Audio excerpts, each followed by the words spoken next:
Sous nos yeux, ils ont égorgé, ils ont tué, ils ont massacré, ils ont kidnappé les dignes fils d'Afrique et ils ont appelé cela la colonisation. Aujourd'hui, ils sont prêts à tout pour recoloniser l'Afrique et lui enlever toutes ses richesses. L'Occident est aujourd'hui épuisé, aujourd'hui bloqué par manque de matières premières. Et ils se rendent compte, ces pays occidentaux, aujourd'hui, que le seul continent qui regorge toutes ces matières premières nécessaires à la survie des pays occidentaux est bien l'Afrique.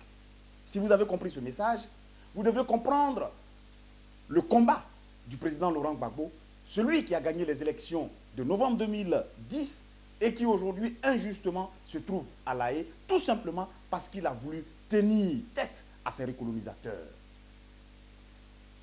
Frères africains, chers frères ivoiriens, je voudrais vous parler de deux dates symboliques. La première, c'est le 16 février, le samedi 16 février, à la place CP1 à Yopougon, où va se tenir ce grand meeting de la JFPI dirigé par notre camarade Kouwa Justin. C'est un appel solennel que je lance à tous les Ivoiriens, à tous les patriotes, à tous ceux qui sont épris de paix et de justice, à tous ceux qui aiment le président Laurent Gbagbo, qui aiment les Ivoiriens et qui savent qu'un Ivoirien ne doit croupir hors du territoire ivoirien. Je les appelle tous à se joindre à l'appel du camarade Kouwa Justin et de remplir massivement la place CP1 à Yopougon. La deuxième date, elle est symbolique. Après plusieurs reports de cette audience que nous avons appelée l'audience de la honte, après nous avoir manipulé, après nous avoir traîné à la risée, la CPI s'est rendue compte, vis-à-vis de la mobilisation que vous avez menée, que tu as menée, que nous avons tous menée, s'est rendu compte qu'il fallait définitivement donner une date. Et cette date est le 19 février 2013. Le mardi 19 février 2013. C'est une date historique. Et je voudrais que, où que tu sois, quoi que tu fasses, si tu n'as pas encore pris tes jours de congé pour le mardi prochain, 19 février, il faut le faire dès maintenant. Parce que nous avons pris rendez-vous avec l'histoire, nous avons pris rendez-vous avec notre destin, car nous savons tous que la Côte d'Ivoire ne peut être libre et pacifiée que si le président Laurent Gbagbo est libéré. Et nous connaissons que dans plusieurs pays, la mobilisation a joué son rôle. Plusieurs pays ont, en face des mobilisations de masse, reculé et en face des décisions qui devaient être prises, qui allaient contre le bien-être du peuple, lorsque le peuple est sorti, lorsque le peuple s'est mis en masse pour être dans les rues, les gouvernants ont toujours reculé.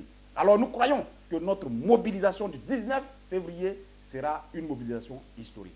Ils viendront de partout, de la Grande-Bretagne, de l'Espagne, de la Suisse, de l'Italie, de la France et de tous les pays européens, même des États-Unis et du Canada. Chaque pays doit organiser son convoi. Chaque pays doit pouvoir organiser ses cars pour que nous soyons nombreux devant la CPI. Une chose nouvelle, c'est que cette fois-ci, la CPI a décidé qu'il y aurait bel et bien le procès pour la confirmation des charges. Alors, nous avons décidé de manifester devant la CPI et notre voix comptera dans le dénouement de cette affaire. Ivoiriens, Africains et tous ceux qui sont épris de paix et de justice, le 19 février est une date symbolique. Si tu n'as pas encore pris ton billet, vas-y, appelle les numéros qui t'ont été envoyés par SMS et prends ton billet aller-retour pour La Haye, pour assister à cette audience que nous appelons l'audience de la vérité, où le président Laurent Gbagbo va démontrer aux yeux du monde entier qu'effectivement l'Occident ayant été bloqué. Il faut que l'Occident aujourd'hui puisse arracher à l'Afrique les quelques fils qui lui restent et qui doivent défendre ce continent. Il faut les envoyer à La Haye. Nous allons dire tous non. non à cette forfaiture et nous allons demander à la CPI de nous livrer notre président, de nous donner notre fils, de nous donner notre chef, parce que le chef est attendu dans sa tribu. Je vous remercie.